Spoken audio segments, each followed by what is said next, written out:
This is a maiden voyage. First time I've done the Sunday radio show that I've been now doing for 2 years. Seems like I started it yesterday. From 4 to 6 p.m. Central Time. This is our maiden voyage out of my own studios. I do the weekday show out of the Central Texas Command Center here in Austin, Texas. For the last 2 years, I've been doing the show out of the Emmis Communications local News Radio 590 studio. And we're still on that fine station, 590 AM, KLBJ here in town. But I wanted to be able to have the Sunday radio show also be simulcast over the web visually as a three-dimensional television show at prisonplanet.tv. So we are simulcasting right now at prisonplanet.tv. We are live. It is Sunday, the 12th day of July 2009. We have 2 hours spanning out before us. Very important radio/TV show today. So I want to thank everyone that has joined us. I've talked about in the past how every year or so I would see some government document or government textbook or report that stunned me, that shook me to my very core, and just validated and confirmed hundreds of other research points that I had been working on. But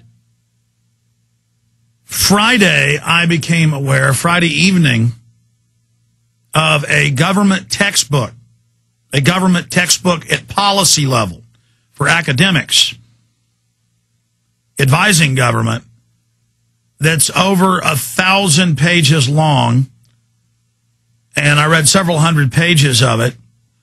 Paul Watson wrote a detailed story Saturday concerning it, and it validates 100% everything that we've discussed on this radio show. But then the term 110% comes into play. How about 200%, 300%, 400%, 500%, 1,000%?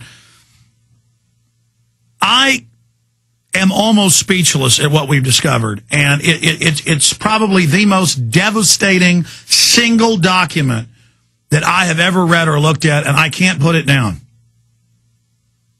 I can't put it down. To give you an idea, it's totally changing the course of this new Obama film I was making that already had some information on eugenics, but not much, to where I'm just scrapping large portions of it and changing directions now. It makes Endgame, as horrifying and unbelievable as Endgame is, but all well documented, look like it's a whitewash.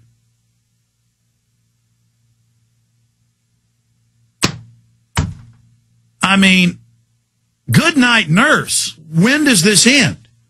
What am I talking about? I'm talking about this bastard right here on the screen, John Holdren. You see that photograph?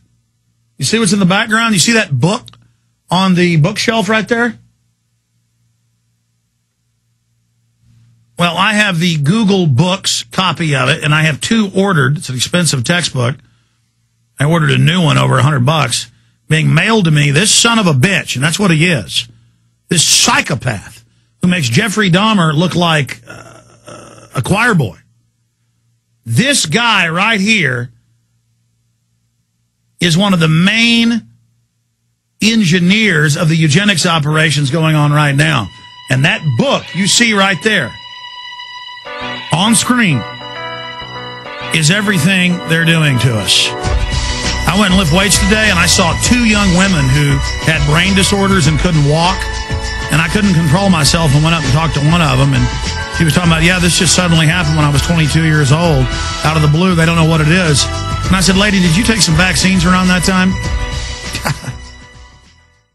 The good old folks at New Silver Solution. And the website is supernaturalsilver.com. Supernaturalsilver.com. This is something that kills bacteria, viruses, you name it, well documented. They've got it down to a super small nano-sized particle. Supernaturalsilver.com. Check them out at Infowars.com. Coming to you live from the sunny South Austin studios of the InfoWars resistance against the eugenics planetary dictatorship. I am Alex Jones. We have 2 hours laying out for us here today. It is Sunday, July 12th, 2009, and I'd like to thank all of you for joining us today.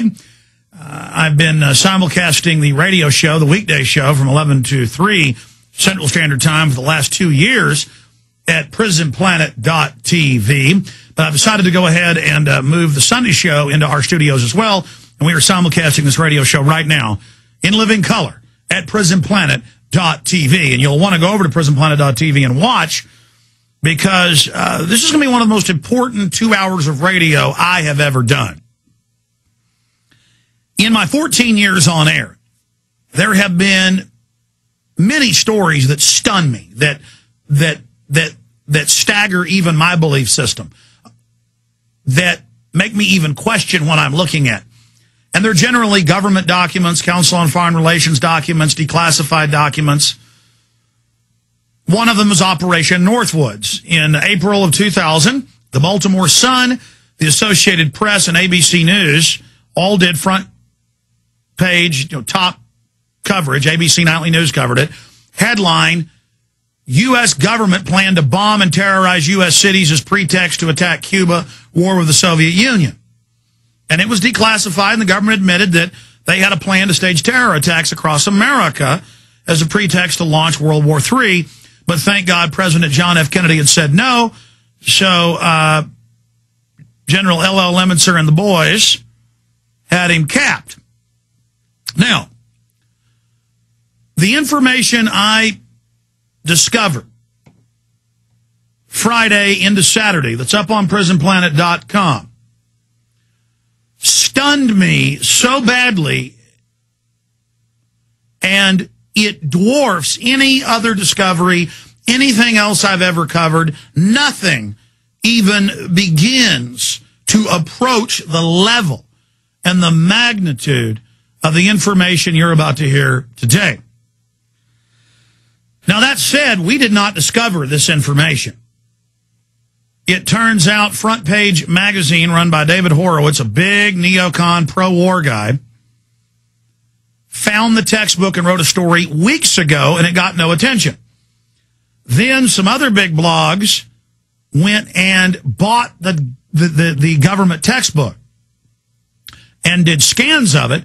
And then Paul Watson discovered Friday that about half the book is on Google Books, and then you can also find part of the book on Amazon. And if you look around enough places, you can find the whole book online. I ordered 2 of these, a new one and a used one.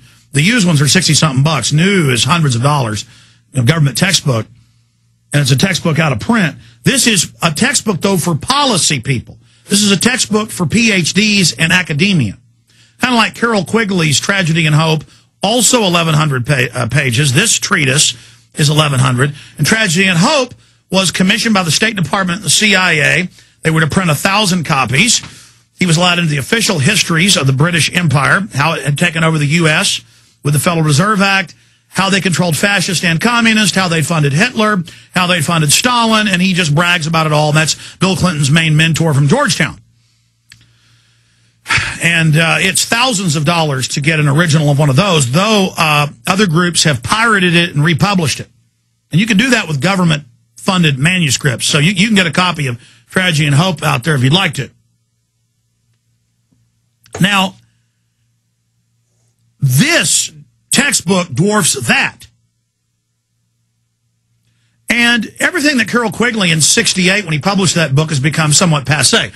We got Al Gore calling for world government. We've got the Canadian Prime Minister calling for world government last week. We have the Pope last week. We're going to play those clips calling for a new world order, world planetary government that you pay carbon taxes to. Ratzinger.